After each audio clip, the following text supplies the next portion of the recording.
Blessings everyone, welcome to another video. This is Lady Be Unstoppable. In this one you will hear from Chevelle Peart. She is one of the Jamaicans who was in Ukraine studying. So she was interviewed on Miss Kitty Live this afternoon.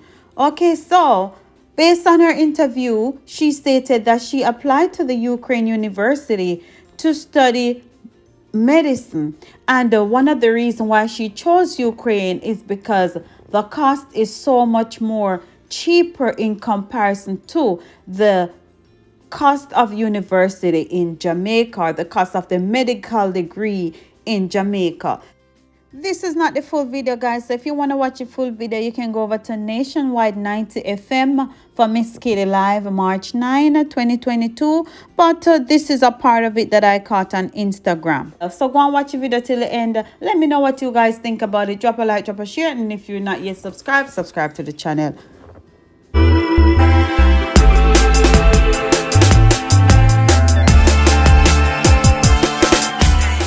We tried to stay warm as best as possible. Even had Ukrainian citizens escorting the blacks out of the line from the front to the back. If you leave the line to go and warm up, they'll tell you you were never in the line. Wow. So I even remember I was in the line with the other guys, and we went back, and the lady held on to Chelsea's suitcase, telling her to go to the back of the line. So she stood up and she said to her, if you touch me, you know, she was defending herself as little as she was, and she was just there laughing at her. But we stood at the -12 for so long, I tell you. So you got on the plane and you're now heading to Jamaica. What was it like when you touched down on the tarmac at Sangster's International Airport? What was that like for you? Okay, for me, I started crying. Just seeing the Jamaicans, how peaceful everybody was, and everyone was sound safe and asleep with all that we have been through. Like, and that was, and by the way, your ordeal lasted for how long? Over 4 days, 3 days? The travel to Jamaica? Yes. From you left your hostel? Oh, we traveled for 5 days. 5 days, very We well. rested in Poland around 2 days, and the flight from Poland to Jamaica lasted 1 day. Lasted a day. Yeah, Yes. and What was it like to see your mom? I'm not a very emotional person. So when I saw her, she was screaming, she was happy. I'm like, Mommy, why the excitement? Yeah, because we were watching the TV, Chevelle. Yes. And she was like, cause I'm happy to see you. And I remember when I reached home, my close family members were there, and Mommy said, I'll bring the suitcase inside. When I went inside, I saw the welcome home sign. And Oh, everybody nice. said Oh, they kept a surprise party for you. They kept a welcome home surprise. Nice. And in that moment, like, I even forgot that I survived bombing. I was just happy and at peace to be home. Yes. But we suffer PTSD. Yes. I Well, must say. you're 21 years old, correct? Yes. So you're a young lady. How are you coping? How are you managing now with the PTSD, post-traumatic stress disorder? I'm not managing well, because I remember just sitting at Mommy's window and I heard the pigeon flapping its wings. I'm like looking like, is plane coming? Is, you know, just a simple flap. Someone was doing drilling, and in my sleep I could hear bombs and screaming, and I touched Mommy. Did you hear screaming? She said no. So I'm like, okay, this is not good. I have random days that I'll get sad or maybe depressed, like, did I even make it as a doctor? Like, I'm grateful to be alive, but what's the next move?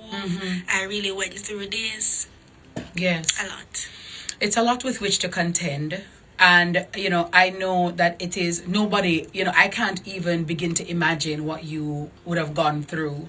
But I'm happy that you're at least alive, because once you have life, there is hope. And, you know, sometimes things will happen that may throw us off our course or off our path. but there is still hope and light at the end of the tunnel. So have you spoken to the other Jamaicans who were there with you? Are you guys still in contact with each Yes, other? our WhatsApp group remain. We keep Okay. in contact. What's the name of with that each other. WhatsApp group, may I ask? Jamaicans. The Survivors. Y'all should No, with the Jamaicans is for everybody that was in Ukraine, Yes. right? But some left before the war. For the ones that went through the walk-in, we call it walkers. Yes. Okay, Because it's Walker. the 9 hours long walk. We Yes. call it the walkers. So let me ask you though, Chevelle, because some people are thinking, so Chevelle, why didn't you guys leave when you first got that bit of information? Why did you wait till the last minute? That's what some people are asking. Okay, I think for us, it would not be the last minute. Reason being, Putin did not announce, okay, Ukraine, I'm coming at 2 p.m. tomorrow. They came when the border was clear. Soldiers were not there when you were sleeping. So even though we heard speculations of the war, we started making preparations. The government offered us a loan. And most of our parents can't even afford to, much less pay back that loan. And in that moment, even though they offered us loan, we were still asking for more help. The loan was not breaking down to say, okay, you're going to pay this interest back. This is how it is laid out. So there was a bit of uncertainty as well. Okay. And there's other things to factor in. You had Jamaicans that had like 3 months left To finish their get medical To program. get their medical program.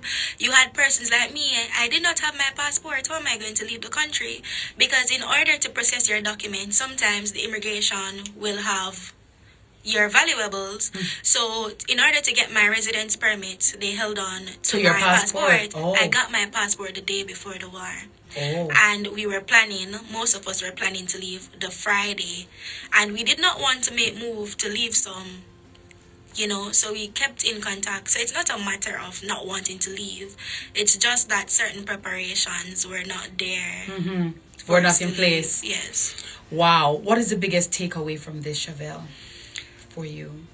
Honestly, it's to value life more and live every moment like your last, and to always know that God is in control and He will come through at your most uncertain time, and to know that all hope is not lost, because many died back there, but we're still here standing. Yeah, you made it out. And I'm so happy that you're here. I'm happy that you're alive. I'm happy for the other Jamaican students. Happy for, the safety. I know that this lifelong trauma, maybe when your grandchildren and, you sit down to tell the story, it's going to take some time. But you have our love, you have our empathy, you have our support. So what do you do next? What's next for Chevelle Peart? Honestly, I'm going to tell you the same question mark you're asking Yeah. me. It's the same question mark popping up in front of me, because coming home, I'm going to be honest, we'd hear that there's preparations in place. But okay, you said that they said they'll accept us with transcript, but we don't have transcript because the school was bombed as well. Oh, wow. Most persons don't know the schools were bombed, the universities. How are we going to get papers? And then we hear, okay, they're going to assess us, but what led us to leaving in the first place? That 28,000 US per year. It's still a factor. We still can't pay it. Oh, the 28,000 US to pay for medical school in Yes, Jamaica. per year. Per year, yes. In Ukraine, it was like 3,500 US per year. Oh. That 28,000 for 1 year in Jamaica could have possibly covered or 6 years in Ukraine. Yes.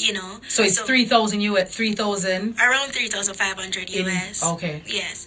So, and to look at it to a European certificate, it would have been a bit more recognized, and it would have been a bit more accredited at a cheaper rate. Yes. So we went for what we could afford. Right now, I'll speak on behalf of the Jamaicans too.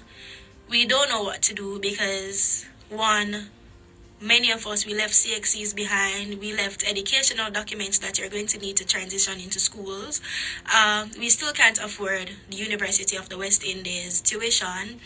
And we haven't seen much preparations or opportunities for us to move forward. So our ambition is there with the question mark, what What's to next? do. Yes. Well, We're definitely going to reach out to the government, to the Minister of Foreign Affairs, the Honorable Kamina Johnson-Smith, and the opposition leader of the opposition, Mark Golding, and to find out what's going on, because I was told, and we saw on the social media networks, that money was being collected or raised, or what's happening, because it would be unconscionable to have young people with so much promise and ambition go to waste. And so everything will take time, but we're definitely going to, as best we can, try to see what we can hear, what we can implement, what we can put in place, so at least there is some level of normalcy that you guys can move forward. But I want to thank you for sharing your story with us. We wish you all the best. You all are in our prayers. You are in my prayers, and I wish for you all the best and continued success. It does not end here. It's just a little hiccup in the road, but I have no doubt that one day I'll be saying, welcome to Miss Kitty Live, Dr. Chevelle Peart, okay? So, and we're putting it out there in the universe. So thank you, Chevelle. I wish you all the best. Just take it easy. Continue praying. But the greatest thing is you have life, and so you have hope, all right? Thank you very much. All right, a round of applause for Chevelle. And again, all the students who survived that Ukraine invasion. And thank you so much for sharing your story with us. The Hour Between 4 and 5 was brought to you by Grace Kennedy. Move with millions. Thanks, of course, to my hardworking team. Thanks to Damian Cunningham, my technical operator, DJ Calico, my assistant producers. Thank you guys so much for watching. Thank you for listening. And again, perspective is so much, and that is why, it's important when we hear Chevelle just said, live each day like your last.